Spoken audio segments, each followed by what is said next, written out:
नमस्कार आप सभी का। आप देख रहे हैं एएनबी न्यूज। मैं हूं आपके साथ सोनम गुरु। तो चलिए शुरुआत करते हैं आज की बड़ी खबरों की ओर। आपको बता दें, देहरादून में 3 दिवसीय विश्व आपदा प्रबंधन सम्मेलन 2025 शुरू हो गया है, जिसमें मुख्यमंत्री पुष्कर सिंह धामी और केंद्रीय राज्य मंत्री डॉक्टर जितेंद्र सिंह ने हिस्सा लिया। युगास्ट्र द्वारा आयोजित इस सम्मेलन में डॉक्टर जितेंद्र सिंह ने चिलक्यारा को आपदा प्रबंधन की सफलता की मिसाल बताया। वहीं मुख्यमंत्री धामी ने विज्ञान एवं प्रौद्योगिकी क्षेत्र में उत्कृष्ट महिला विज्ञानों को सम्मानित किया और कहा कि उनके शोध कार्य प्रेरणादायक है।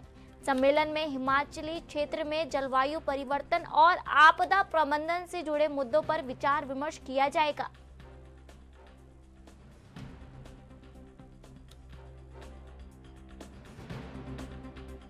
लोग यहाँ आए हैं और जो आज जलवायु परिवर्तन से लेकर तमाम प्रकार के भूस्खलन है, आपदा है, उस सब पर चर्चा करने के लिए आगे किस प्रकार की चुनौतियों का कैसे सामना किया जाए। तो 3 दिनों तक ये सम्मेलन चलेगा। निश्चित रूप से इसमें से ऐसा तथ्य निकलेगा, ऐसा अमृत निकलेगा जो केवल उत्तराखंड के लिए ही नहीं, पूरे विश्व के आने वाले समय में आपदाओं से निपटने में बहुत मदद करेगा, बहुत सहायता करेगा। और आज चिलक्यारा टनल रेस्क्यू अभियान सफलता का भी जो है आज ये तीसरा वर्ष है, मतलब तीसरा वर्ष हो गया। आज ही का दिन है जहां हमारे 41 श्रमिक भाई अपनी जीवन की लड़ाई लड़ रहे थे, उनको सफलतापूर्वक बाहर निकाला जा सके। मैं आदरणीय प्रधानमंत्री जी का भी आज के दिन बहुत धन्यवाद करता हूँ कि उनके सहयोग से, उनके मार्गदर्शन से हमारे वैज्ञानिकों ने काम किया, राज्य सरकार, केंद्र सरकार की सभी एजेंसियों ने काम किया और वो अभियान हमारा सफल हुआ। इसलिए हमने यह भी तय किया है कि प्रत्येक वर्ष ये चिलक्यारा विजय अभियान दिवस के रूप में इस दिवस को हमारे राज्य के कैलेंडर में इसको स्थान दिया जाएगा। और प्रत्येक वर्ष ये उन लोगों के लिए जो आपदा के क्षेत्र में काम करते हैं, अपना योगदान देते हैं, अपनी जान जोखिम में डालकर आपदाग्रस्त क्षेत्रों में काम करके लोगों के जीवन को बचाने का काम करते हैं, उनको प्रोत्साहित करने का भी हमारा एक दिवस होगा। इस दिवस को हम लोग प्रत्येक वर्ष मनाएंगे। कुंभ को लेकर प्रदेश के स्पोर्ट्स यूनिवर्सिटी शुरू करने की राह में लगातार आ रही वन विभाग की बाधाओं का समाधान हो गया है। वन विभाग से संवैधानिक सहमति मिलने के बाद 2026 से यूनिवर्सिटी शुरू करने का रास्ता साफ हो गया है। आपको बता दें, गुरुवार को खेल मंत्री रेखा आर्य ने विभाग की समीक्षा बैठक में ये जानकारी दी। उन्होंने बताया कि इस मुद्दे पर वन विभाग से कई बार फाइल लौटाई गई थी, लेकिन अब दोनों पक्षों में सहमति बन गई है।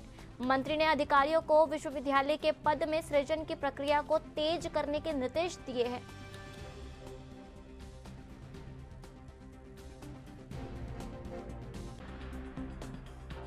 आज खेल विभाग की समीक्षा बैठक की गई है और इस समीक्षा बैठक में जो हम लोगों का संकल्प था कि खेल विश्वविद्यालय के लिए भूमि हस्तांतरण की कार्रवाई को हम लोग तेजी में करें, तो उसको लेकर आज परीक्षण किया गया। और अब बताते हुए हर्ष हो रहा है कि इस फॉरेस्ट डिपार्टमेंट, चाहे वो भारत सरकार का हो, चाहे वो राज्य सरकार में हो, एक सैद्धांतिक सहमति बन गई है। भूमि का हस्तांतरण दिए जाने के लिए सहमति बन गई है और बहुत जल्द भूमि हस्तांतरण की कार्रवाई जो है वह पूर्ण होगी। और बहुत जल्द हम लोगों का लक्ष्य है कि 2026 के नए शैक्षिक सत्र के प्रारंभ से पहले यहाँ पर हम भूमि पूजन और साथ ही राज्यसभा सांसद डॉक्टर नरेश बंसल के नेतृत्व में मुख्यमंत्री पुष्कर सिंह धामी से शिष्टाचार भेंट की। इस दौरान मुख्यमंत्री को 13, 14 और 15 दिसंबर को देहरादून में आयोजित होने वाले राष्ट्रीय जनसंपर्क अधिवेशन का औपचारिक आमंत्रण दिया गया। वहीं प्रतिनिधिमंडल ने मुख्यमंत्री को अधिवेशन का बोझरत भेंट करते हुए संस्था की गतिविधियों और उद्देश्यों को जानकारी दी। इस वर्ष अधिवेशन का मुख्य विषय विकसित भारत 2047 में जनसंपर्क की भूमिका रखा गया है, जिसमें 300 से अधिक प्रतिनिधि भाग लेंगे।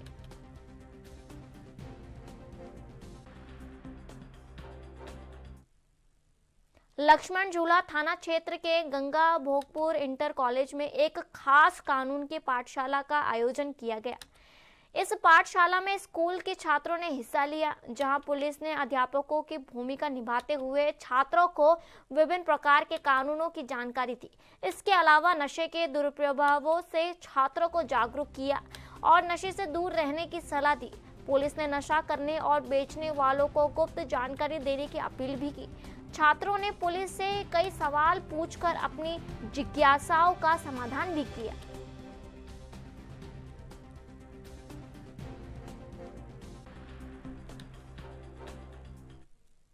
देहरादून के जिलाधिकारी सविन बंसल की अध्यक्षता में त्रिपुणा सभागार में जॉली ग्रांट एयरपोर्ट की एयरफील्ड पर्यावरण प्रबंधन समिति की बैठक हुई।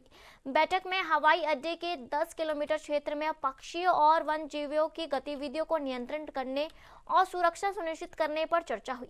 वहीं डीएम ने डोईवाला नगर पालिका को निर्देश दिए कि केशवपुरी स्थित डंपिंग यार्ड में कूड़ा निस्तारण तेजी से किया जाए, टेंडर प्रक्रिया शीघ्र पूरी करे, टर्मिनल और पोकलैंड मशीनें खरीदी जाए और डंपिंग यार्ड की टीन शेड से कवर नियमित निस्तारण सुनिश्चित किया जाए।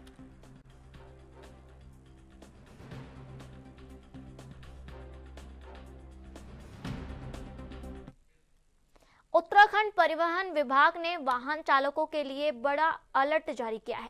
40 दिन का विशेष अभियान शुरू किया गया है। अभियान के तहत 2 पहिया और 4 पहिया वाहन मालिकों को अपने आरसी में मोबाइल नंबर अपडेट करना अनिवार्य है।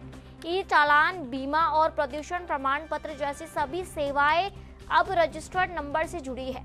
नंबर अपडेट नहीं होने पर वाहन मालिकों को गंभीर परेशानी हो सकती है। मोबाइल नंबर अपडेट ऑनलाइन या सीधे आरटीओ कार्यालय में कराया जा सकता है।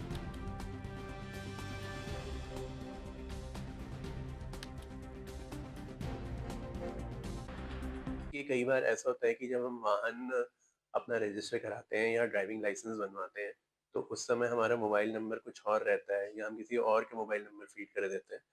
तो उससे अब जो समस्या ये आ रही है कि अब हमारे जो भी सारी प्रक्रिया है, उन पे हर प्रक्रिया पे एक ओटीपी जाता है, चाहे वो चालान की प्रक्रिया हो, चाहे वो आप वाहन में ही कुछ करवा रहे हो, ट्रांसफर करा रहे हो या किसी भी तरह की उसकी वैलिडिटी बढ़वा रहे हो या डीएल क्या आप रिन्यूअल करा रहे हो, तो हर चीज़ में एक ओटीपी आपके फ़ोन नंबर पे जाता है। तो फ़ोन नंबर सही होना आज की डेट में, जब ये पूरा प्रोसेस ऑनलाइन हो गया वाहन और सारथी का, बहुत ही ज़्यादा ज़रूरी है। तो इसमें क्योंकि पूरे इंडिया लेवल पे ऐसा आ रहा था कि बहुत सारे वाहन में या डीएल में जो नंबर अपडेट्स हैं वो सही नहीं है या पुराने हो गए। तो एक ऑल इंडिया लेवल पे एक गाइडेंस आई थी और उसके बाद हमारे जो स्टेट गवर्नमेंट ने, हमारे ट्रांसपोर्ट डिपार्टमेंट ने इसको संज्ञान में लिया और एक 40 दिन का एक अभियान बेसिकली चला रहे हैं, जिसमें एक बहुत बड़े स्तर पे लोगों से अपील है कि जिनके भी मोबाइल नंबर सही नहीं फीडेड है वाहन और सारथी में, वो उसको सही फीड करवा लें। इसके 2 तरीके होते हैं। एक तो आप बिना आरटीओ ऑफिस आए भी इसको सही कर सकते हैं। अगर आपका आधार में जो नाम है और आपका वाहन की आरसी में या डीएल में जो नाम है वो मैच। बंगाल के मुर्शिदाबाद में टीएमसी विधायक हुमायूं कबीर द्वारा बाबरी मस्जिद निर्माण का प्रस्ताव देने के बाद विवाद गहरा हो गया। एक किसान ने इस प्रस्ताव के तहत जमीन देने से इनकार कर दिया। वहीं भाजपा ने इसे राम मंदिर से जोड़ते हुए विरोध किया। टीएमसी ने इसे विधायक का निजी मामला बताया और अब विवाद उत्तराखंड में भी पहुंच गए। भाजपा के अल्पसंख्यक मोर्चे के जिला महामंत्री तजुद्दीन इदरीसी ने इस पर प्रतिक्रिया देते हुए सवाल उठाया कि टीएमसी बाबरी मस्जिद क्यों बनाना चाहती है, जबकि उनके धर्म में भी कई अंजिम इंसान हैं।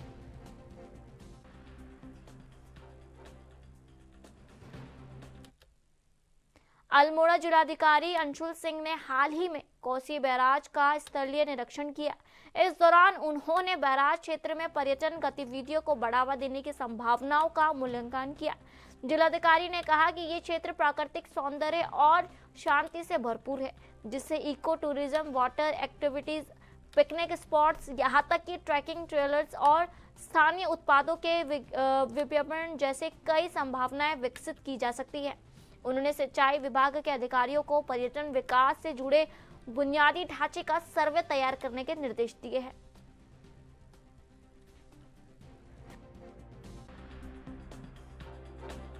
अल्मोड़ा में हमें पर्यटन को बढ़ावा देना है, तो कोसी बैराज जो है ये हमारा लो हैंगिंग फ्रूट है।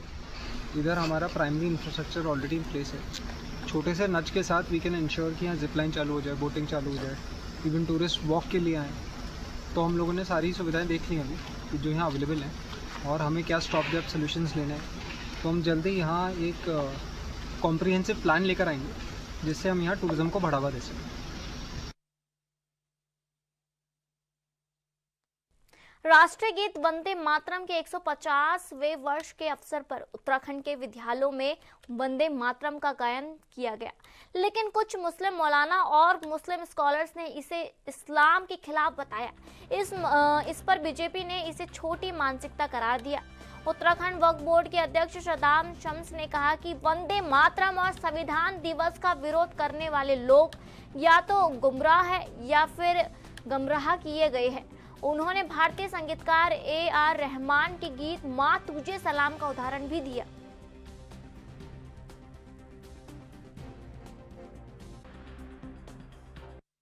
देखिए, जो लोग विरोध कर रहे हैं और वंदे मातरम का विरोध कर रहे हैं, संविधान दिवस पर विरोध कर रहे हैं, वो छोटी मानसिकता के लोग हैं, या तो गुमराह हैं या गुमराह किए गए हैं। माँ की तारीफ को, क्योंकि हिंदुस्तान का मुसलमान इस देश को अपनी माँ मानता है और मादरे वतन हिंदुस्तान जिंदाबाद के नारे, ये शादाब शम्स ने नहीं दिया है स्लोगन, ये आज़ादी के वक्त हमारे उलमा इकराम ने दिया है और उसकी जिंदाबाद के नारे लगाए। अब माँ की तारीफ करने में तो किसी को कोई दिक्कत नहीं होती। और उसके हिंदी अनुवाद, उर्दू अनुवाद AR रहमान जो बहुत अच्छे म्यूजिक डायरेक्टर हैं, उन्होंने वंदे मातरम गाना गाया है, माँ तुझे सलाम, यही वंदे मातरम का मतलब है। और उसके बारे में बहुत अच्छे से कहा कि माँ तू भरी है मीठे पानी से, फल फूलों की शादाबी से, दक्षिण की ठंडी हवाओं से, फसलों की सुहानी फिजाओं से, तस्लीमात माँ तस्लीमात, माँ तुझे सलाम, तेरी रातें रोशन चांद सी, तेरी रौनक सब्ज़े फाम सी, तेरी बाहों में मेरी राहत है, तेरे कदमों में मेरी जन्नत है। तो माँ के पैर तले जन्नत है, इस्लाम ये मानता है। और अगर अपनी माँ की तारीफ करना। उत्तराखंड शिक्षा विभाग ने दिव्यांग कोटे से फर्जी प्रमाण पत्रों के आधार पर नौकरी पाने वाले 51 शिक्षकों को नोटिस जारी किया है। विभाग ने इस शिक्षकों से 15 दिनों के भीतर जवाब मांगा है और अपने प्रमाण पत्रों की सत्यापित प्रति जमा करने को कहा है। आपको बता दें, राज्य मेडिकल बोर्ड की जांच में इन शिक्षकों के दिव्यांगता प्रमाण पत्र फर्जी पाए गए। शिक्षा निदेशक मुकुल कुमार सती ने कहा कि जांच के बाद कार्रवाई की जाएगी और यदि प्रमाण पत्र फर्जी पाए गए तो नियुक्ति रद्द और आपराधिक कार्रवाई हो सकती है।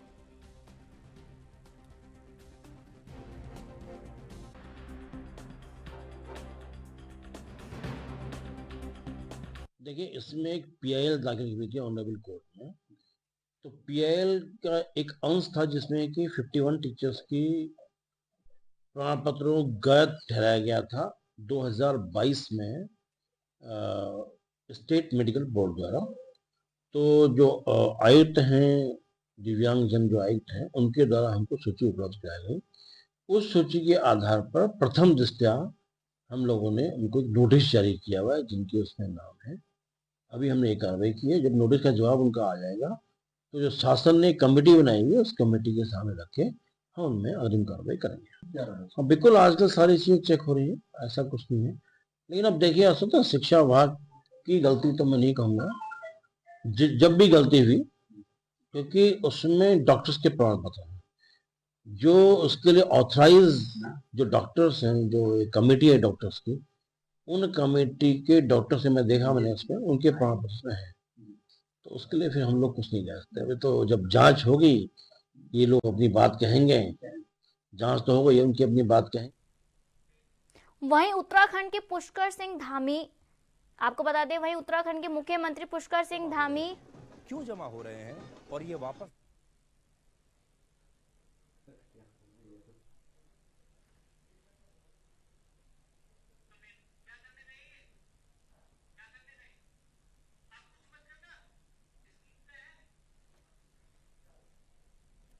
आप जैसे कि तस्वीरें देख सकते हैं, यहाँ पर कार्यकर्ता जितने भी हैं वो मौजूद हो चुके हैं। आपको मैं बता दूं कि AVP अधिवेशन में पहुंचे। आपको बता दें, AVP इस वक्त जो है अधिवेशन में प्रतिनिधियों का स्वागत किया जा रहा है, जहां पर पुष्कर सिंह धामी जी मौजूद है, पुष्प वर्षा कर रहे हैं। आप तस्वीरों में देख सकते हैं कि किस तरीके से एवीपी में पुष्कर सिंह धामी प्रतिनिधियों का स्वागत कर रहे हैं।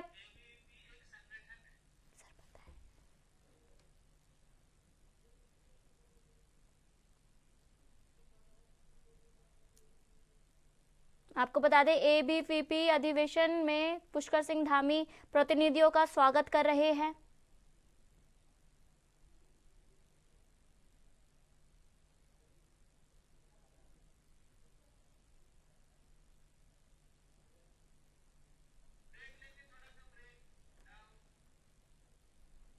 वक्त हो गया छोटे से ब्रेक लेने का।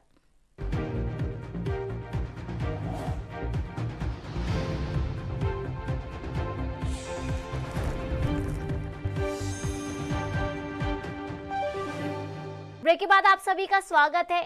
आप देख रहे हैं एएनपी न्यूज। तो चलिए बढ़ते हैं अगली खबर की ओर। प्रदेश महामंत्री तृप्ति रावत भारद्वाज ने मन की बात कार्यक्रम की महत्ता पर बात की और कहा कि ये कार्यक्रम देश भर में उत्सुकता से सुना जा सकता है। उन्होंने बताया कि उनके पास 5 प्रदेशों की जिम्मेदारी है और राष्ट्रीय कोर कमेटी की सदस्य के रूप में हर एपिसोड की तैयारियों पर काम किया जा सकता है। आगामी 30 तारीख को प्रसारित होने वाला 127वां संदेश उत्तराखंड में भी बूथ स्तर तक तैयारियों के साथ सुना जाएगा। उन्होंने बताया कि पीएम मोदी के संदेश से राज्य के लोगों में गर्व और प्रेरणा का भाव और अधिक प्रबल होता है। मन की बात का जो कार्यक्रम है क्योंकि मेरे पास 5 प्रदेश भी हैं, उसकी एक राष्ट्रीय हमारी एक कोर कमेटी है और उस कमेटी की मैं सदस्य भी हूँ। तो मन की बात एक कार्यक्रम ऐसा है जिसको सुनने के लिए लोग हमेशा उत्साहित रहते हैं और उनको लगता है कि इस बार मोदी जी क्या नया कहने वाले हैं, इस बार कौन से हमारे प्रदेश के किस गांव के बारे में, किस शहर के बारे में, कौन सा ऐसा समूह है, स्वयं सहायता समूह हो चाहे कोई एनजीओ हो जो अच्छा काम कर रहे हैं देश भर में, तो किसका नाम इस बार वो वहां लेने वाले हैं। तो सबको इस बात की उत्सुकता रहती है और इस बार भी हमारा 127वां मन की बात 30 तारीख को आखिरी संडे जिस प्रकार से होता है हर महीने के, वो होगा और उसकी पूरी तैयारी यहाँ पर उत्तराखंड में भी हुई है। हर बूथ पर हम कैसे मन की बात को सुन सकते हैं उसके लिए कार्य योजना पहले से बन जाती है, पहले से तैयारी हो जाती है उसकी। तो सभी बूथ के जो अध्यक्ष हैं, मंडल के अध्यक्ष हैं और हमारे बाकी पार्टी के पदाधिकारी हैं और जो प्रदेश के हैं, जिले के हैं, हमारे चुने हुए प्रतिनिधि हैं, एमएलएज हैं, मंत्री हैं, सभी लोग उस दिन मन की बात जरूर सुनते हैं। और मोदी जी जब यहाँ के लिए उत्तराखंड की बात करते हैं, कई बार स्पिरिचुअल कैपिटल बनाने की बात करते हैं, कभी यहाँ के बेड़ू की बात करते हैं और अनेक चीजों का व्याख्यान उनका रहता है। तो सभी लोगों को लगता है कि हम जरूर मन की बात सुने और उस दिन बैठ। राजधानी देहरादून जिले में जिन राशन कार्ड उपभोक्ताओं ने अपनी ई-केवाईसी नहीं कराई है उन्हें दिसंबर माह से सरकारी राशन से वंचित किया जा सकता है। राशन वितरण में पारदर्शिता सुनिश्चित करने के लिए ये कदम उठाया गया है। जिला पूर्ति कार्यालय के अनुसार 65% उपभोक्ताओं ने ई-केवाईसी नहीं कराई है, लेकिन 30 नवंबर तक हर परिवार के मुखिया और सदस्यों को इसे पूरा करना होगा। इसके बाद जो उपभोक्ता केवाईसी नहीं कराएंगे उनका राशन कार्ड निरस्त कर दिया जाएगा।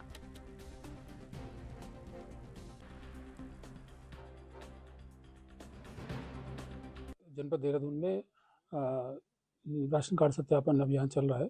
इसमें 65% से अधिक करीब 2,44,000 कार्डों का हमने सत्यापन कर चुके हैं और सत्यापन अभियान जारी है। और इसी में हमने जो है दूसरा अभियान एक और चलाया, उसको ई-केवाईसी के माध्यम से सभी कार्ड धारकों का और उनके परिवार के सदस्यों का बायोमेट्रिक के माध्यम से केवाईसी करना है। और इसमें हमारे करीब 15 लाख उपभोक्ता परिवार हैं और उनके सदस्य, जिसमें से हमने करीब 5.5 लाख से अधिक लोगों का केवाईसी कर चुके हैं। और इसकी डेडलाइन 30 जून तक दी गई है, 30 नवंबर तक दी गई है और आज जो है 27 नवंबर हो गई है। तो काफ़ी जो है उत्साहवर्धक परिणाम सामने है और सब लोग काम करा रहे हैं। ई-केवाईसी के लिए लोग जो है संबंधित राशन की दुकानों पर जा रहे हैं और अपना जो है आधार कार्ड लेके जैसे वो जाते हैं तो उस पे जो है वो राशन कार्ड आधार नंबर डालने के बाद उनका राशन कार्ड नंबर खुल जाता है और उसमें उनका जो भी परिवार का सदस्य जा रहा है उसका बायोमेट्रिक करने के बाद, अंगूठा लगाने के बाद उसका जो है EKYC जस्ट कुछ सेकंड्स में ही कंप्लीट हो जाता है। तो ये प्रक्रिया लगातार चल रही है और आई होप कि जो है हम जल्दी इसको पूरा कर लेंगे। जनपद देहरादून की जन सामान्य से और उपभोक्ताओं से, सम्मानित उपभोक्ताओं से अनुरोध है कि वे जो है जो भी आपके आसपास की नियरेस्ट जो भी राशन की दुकान है उस पर अपना आधार कार्ड लेकर जाएं और अपना EKYC कंप्लीट करा लें। उत्तराखंड में वंदे मातरम के 150वें वर्ष पर विद्यालयों में राष्ट्रीय गीत का गायन किया गया, लेकिन कुछ मुस्लिम मौलाना और स्कॉलर ने इसे इस्लाम के खिलाफ बताया। इस पर बीजेपी ने इसे छोटी मानसिकता कहा। उत्तराखंड मदरसा शिक्षा बोर्ड के अध्यक्ष मुफ्ती शमून कासमी ने इस पर प्रतिक्रिया देते हुए कहा कि वंदे मातरम स्वतंत्रता संग्राम सेनानियों का गीत था जो माँ की महिमा गाता है। उन्होंने इसे किसी धार्मिक इबादत से ना जोड़ते हुए कहा कि ये परिक्रमा जैसा है जैसे हम काबा परिक्रमा करते हैं। उन्होंने विरोध करने वालों से इसका सही मायना समझने की अपील की है।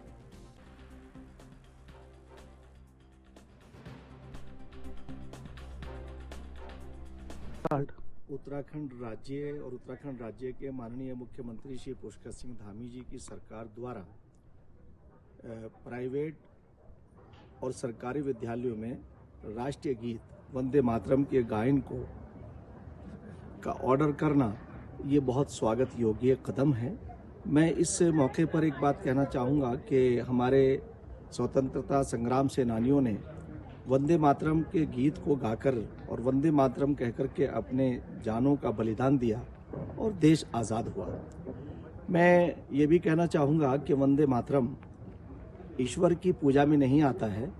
वंदे मातरम का मतलब है कि ऐ माँ, हम तेरी परिक्रमा करते हैं, हम तुझे सलाम करते हैं। और परिक्रमा यानी तवाफ़ को कहते हैं।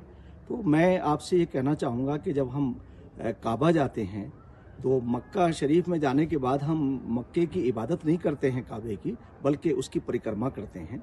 तो इसी तरह से जो वंदे मातरम गीत है ये ईश्वर की पूजा में नहीं आता है। खुदा की और ईश्वर की पूजा के अल्फाज अलग हैं। वंदना और परिक्रमा ये बिल्कुल अलग है। जो लोग ऐसा भ्रम पैदा करने का प्रयास कर रहे हैं, मैं उनसे ये कहना चाहूँगा कि वो इसके लुग़वी माने को तलाश करें और अपना ज्ञानवर्धन करें। मैं फिर कहना चाहूँगा कि वंदे मातरम गीत गाना कोई शिर्क नहीं है, यानी इसमें देहरादून के परेड ग्राउंड में AVP के 71वें राष्ट्रीय अधिवेशन की शुरुआत हो चुकी है, जिसको लेकर कांग्रेस ने सरकार पर सवाल खड़े किए हैं।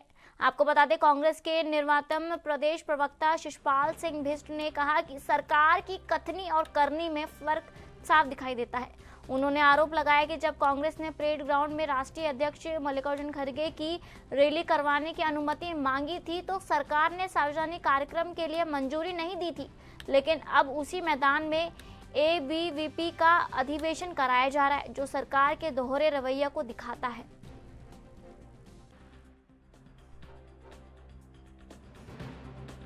देखिए, भारतीय जनता पार्टी और उसके आनुषंगिक संगठन कानून को अपनी बबौती समझते हैं और कानून का दुरुपयोग करने से नहीं चूकते हैं। परेड ग्राउंड को बड़ा संवेदनशील क्षेत्र बताया गया था। उसमें कहा गया था कि केवल जो है सुबह शाम की सैर होगी, शहरवासी वहां पर सुकून से रह पाएंगे और वहां पर कोई जो है सार्वजनिक कार्यक्रम नहीं होंगे। पहले शहरवासी नहीं भूलें कि वहां पर रामलीला तक की जो है अनुमति नहीं दी गई थी। रावण दहन का कार्यक्रम होता था, उस पर भी रोक लगा दी गई थी। बहुत जी मशक्कत के बाद उसकी अनुमति मिली थी।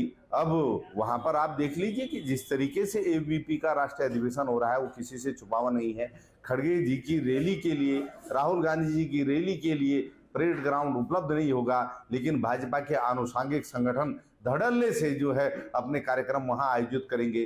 तो ये जो सत्ता का दुरुपयोग है, ये जो प्रचंड बहुमत का नशा है, वो दिखाई दे रहा है। और सार्वजनिक संपत्तियों पर भाजपा के आनुषंगिक संगठन, भाजपा के लोग अब अपना विशेषाधिकार मानने लगे हैं। इससे ज्यादा और दुर्भाग्यपूर्ण क्या होगा। भारतीय जनता पार्टी जब चाहे तब अब जिस भी कानून का दुरुपयोग कर सकती है, उसको रोकने वाला कौन है। आज के बुलेटिन में इतना ही और आप देखते रहिए ANB न्यूज़। नमस्कार।